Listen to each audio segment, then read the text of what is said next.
most exciting vocal battle rises to a new level with solid performances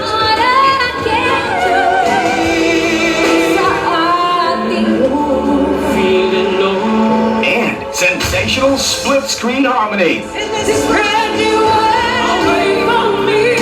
Sobrang galing. So I'm just so impressed. You are all winners for me. Kami ang bininervous para sa inyong lahat. Parang grand finals na eh. You are the best of the best. There was an empty space. The best is yet to come as we take you closer to the grand finals, because it's not just about singing, it's Just Do It.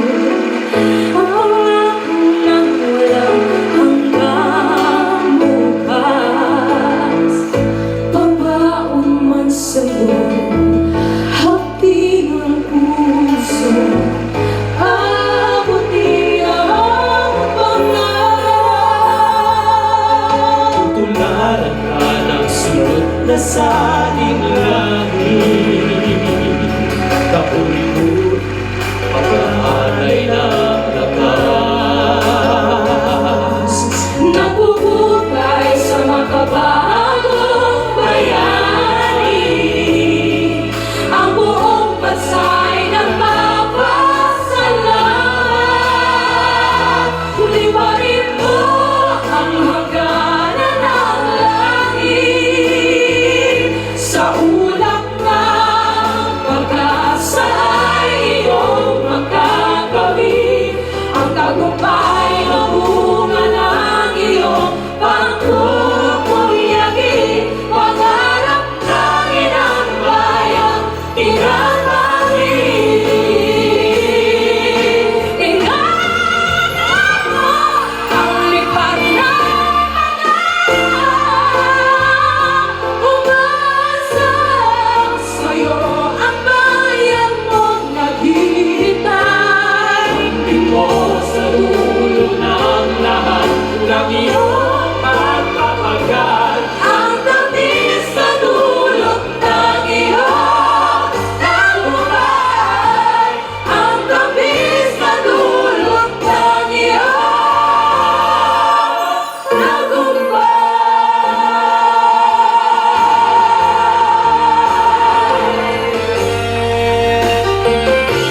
Ang tamis sa dulot ng iyong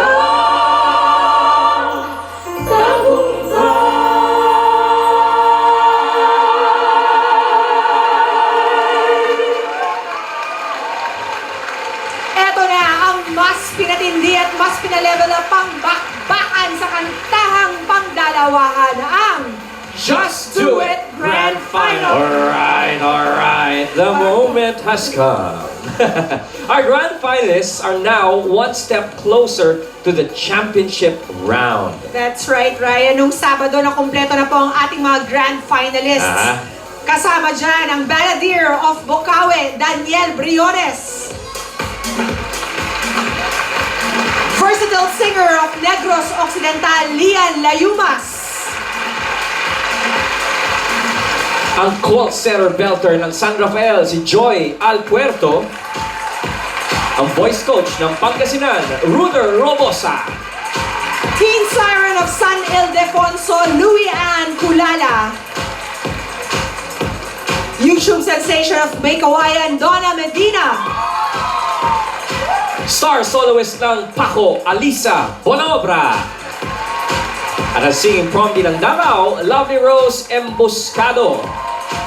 At meron pang isa, pop vocalist ng Los Baños, Maki Cao. And since This is the Grand Final Suite. Ang rules ka sa kanila, naharap din sa ating tough decisions. Arito na, judge number 1. One of the country's top composer, songwriter, arranger, and record producer, and may one-time voice coach. Hindi ko lang alam kung gusto niya pa alam. Aba, world class pala to si the judge number 1. Mr. Louie Ocampo! Talagang kasama sa credits ko yun, Mr. Ocampo. Mali. Yung nakatrabaho mo si Pia. One time lang po yun, kaya baka masira yung career ni Mr. Louie Ocampo. Ito na, judge number 2, a graduate of the UP College of Music, voice and musical teacher, and a member of the Philippines' premier vocal group, the company's Sweet Plantado.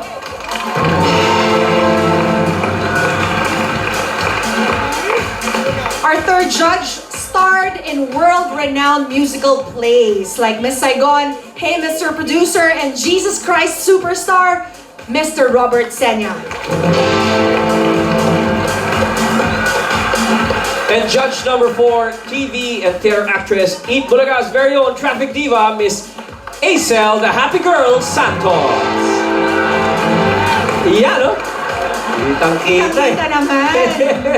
Ngayong araw, dalawa po sa grand finalists ang maglalaban, and they will be singing with only one celebrity singer live.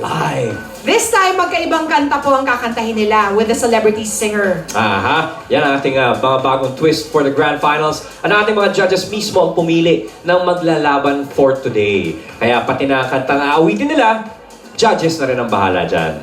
Our celebrity singer for today, kanina, sinikret natin, Yeah. di ba? Ito na po siya, a Filipino singer and theater actress, most famous for the hit song, Ako ang Nasawi, Ako ang Nagwagi. Dubbed as Asia's diva, she has gained critical acclaim by winning numerous singing tournaments in the Philippines and abroad. World-class.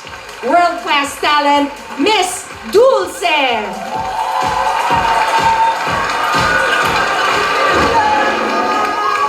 Welcome back, Miss Dulce. Welcome back.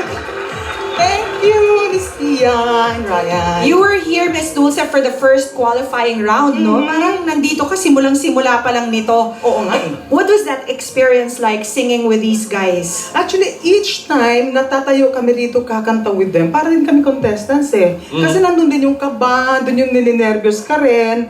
Oo, and at the same time, nandun yung kailangang alalayan mo rin sila and pakikinggan mo sila. Yun yung no? Yun po yung importante sa ating kompetisyon. Na not only do you belt out your best, may alalay din po. Kailangan May mo delicate alalayan. balance. Yes, kailangan mo silang pakinggan. And kung saan tutungo, kung saan yung damdamin nila, kailangan mo rin silang sabihin. Meron po ba tayo mga huling habilin sa ating mga contestant Huling habilin? bago sumabak sa ating Para entablado? naman- You know, because this is the end of the road for one of them. Actually, yeah. One will progress to the Una-una next round. nagpapasalamat ako sa Itbulaga na ako ay iniimbitan nyo rito. Ay, At saka, salamat po sa really, pagpapaunlak. it's very exciting each time. And I'm very happy for these young people. Kasi, and Itbulaga for opening this door for them. Kasi napakarami nating magaling na mga awit. And ito yung venue para marinig ang kanilang mga talento.